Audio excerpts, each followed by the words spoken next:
Thành công rồi mọi người ơi, thành công rồi. Hôm nay mình sẽ cho mọi người thấy thành quả của mình sau khi mà thử nghiệm trồng cái cây lan dendro này ở trong nước các bạn.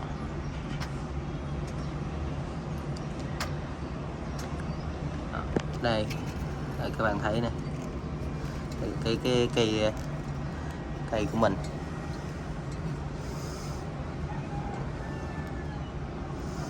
Đây, cái chậu này là cái chậu mà không có lỗ nha các bạn, có nghĩa là trồng hoàn toàn trong nước.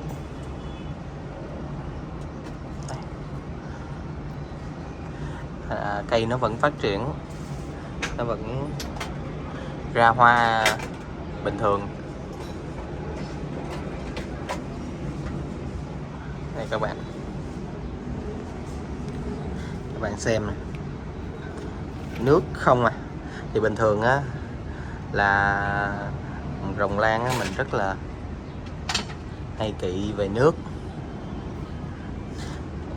nhưng mà hôm nay á, là mình thử nghiệm một cái cách trồng mới.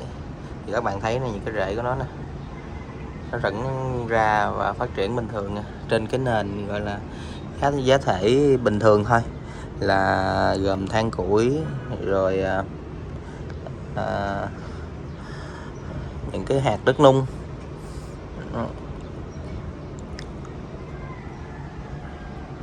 Đó, rồi mình thử nghiệm cách trồng, mình ngâm trong nước luôn coi như thế nào.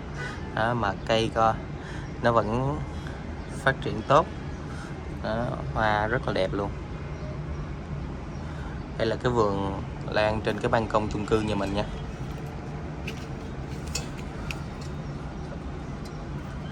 Đây là những cây hồ điệp, rễ nó cũng rất là tốt nè các bạn.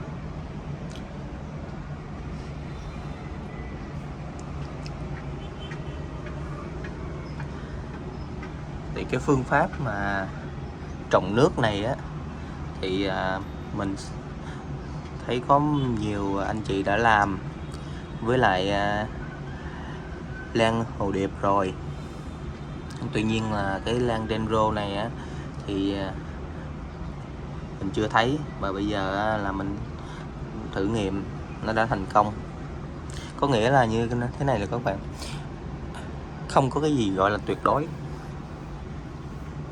Tại vì ví dụ như là lan mình cứ nói là nó sẽ phải thoáng nước, nó không được ẩm quá nhiều. Thực tế cái này mình ngâm nước luôn. Đây các bạn thấy đó, nó vẫn sống và nó vẫn phát triển bình thường. Tuy nhiên thì có những loại thì nó khi mà uống nước quá thì nó sẽ chết. Thì cái đó là cái đặc tính của nó từ xưa giờ, nhưng mà mình đã nói rồi, không có gì là tuyệt đối. Thì những cái này là mang tính chất thử nghiệm thôi nghe các bạn. Này các bạn có thể là xem và thử nghiệm đối với lại những cái cây lan của mình, nhưng mà các bạn đừng làm đồng loạt nha.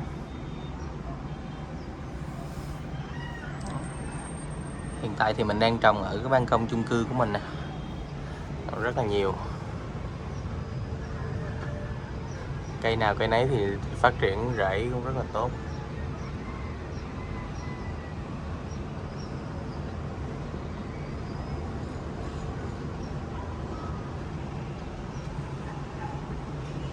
Để các bạn nhìn cái rễ của nó ra rất là xum xuê. Thì cái kinh nghiệm á, mà để trồng lan ở ban công chung cư á, thì mình sẽ có những cái chia sẻ như thế này. Thứ nhất là các bạn xem cái hướng của cái ban công của bạn là hướng nào. Nếu mà bạn là hướng đông hoặc là hướng nam hoặc là đông nam á, thì mình nghĩ các bạn không cần làm cái lưới che này. Thì cái lưới che này á, nó sẽ làm giảm cái cường độ sáng, và những cái căn hộ mà ở hướng đông hoặc hướng nam hoặc là hướng đông nam á, nó sẽ không có bị gọi là nắng quá chói chang. Tại vì nó là chủ yếu nắng sáng thôi. Khi mà tới tầm trưa là là nó hết rồi, mà các bạn che cái lưới này thì nó sẽ không có đủ nắng cho cây. Còn những cái bạn nào ở hướng Tây hoặc là Tây Nam á, thì dường như là các bạn nếu mà muốn trồng những cái cây lan hồ điệp thì các bạn bắt buộc các bạn phải làm cái lưới che như vậy. Tại vì nắng buổi chiều á, nó vào thì nó sẽ làm cho những cái lá của mình bị cháy nắng hết nha các bạn. Đương nhiên thì nó cũng sẽ làm giảm cái cường độ sáng, cây nó cũng sẽ không có đủ ánh sáng đâu, nhưng mà cái đó là bắt buộc nếu mà mình muốn trồng lan ở ban công chung cư. Còn tốt nhất thì các bạn nào ở nhà mà có sân thượng á, thì các bạn lên sân thượng các bạn trồng. Các bạn làm một dạng lưới che cao hơn cái những chậu lan mình khoảng 1,5 m tới 2 m là rất tuyệt vời, cây nó sẽ đủ nắng. Còn ban công chung cư á, mà ở hướng đông, hướng nam hoặc là hướng đông nam thì cũng rất là tốt. Còn riêng nhà mình á, là ở hướng tây nam nên bắt buộc phải chiều là nắng chiều nó gắt, mình không làm lưới á, thì nó bị cháy, mà hả làm lưới á, thì cái ánh sáng nó cũng không có được như yêu cầu. Tuy nhiên thì mình sẽ bù lại ở những cái việc giống như là chăm sóc tưới, hoặc là mình có bổ sung thêm những cái chất cho cây trồng, thì những cái bộ rễ, những cái cây nó vẫn phát triển chồi non, nó vẫn rất là xum xuê mặc dù là thiếu ánh sáng nha các bạn.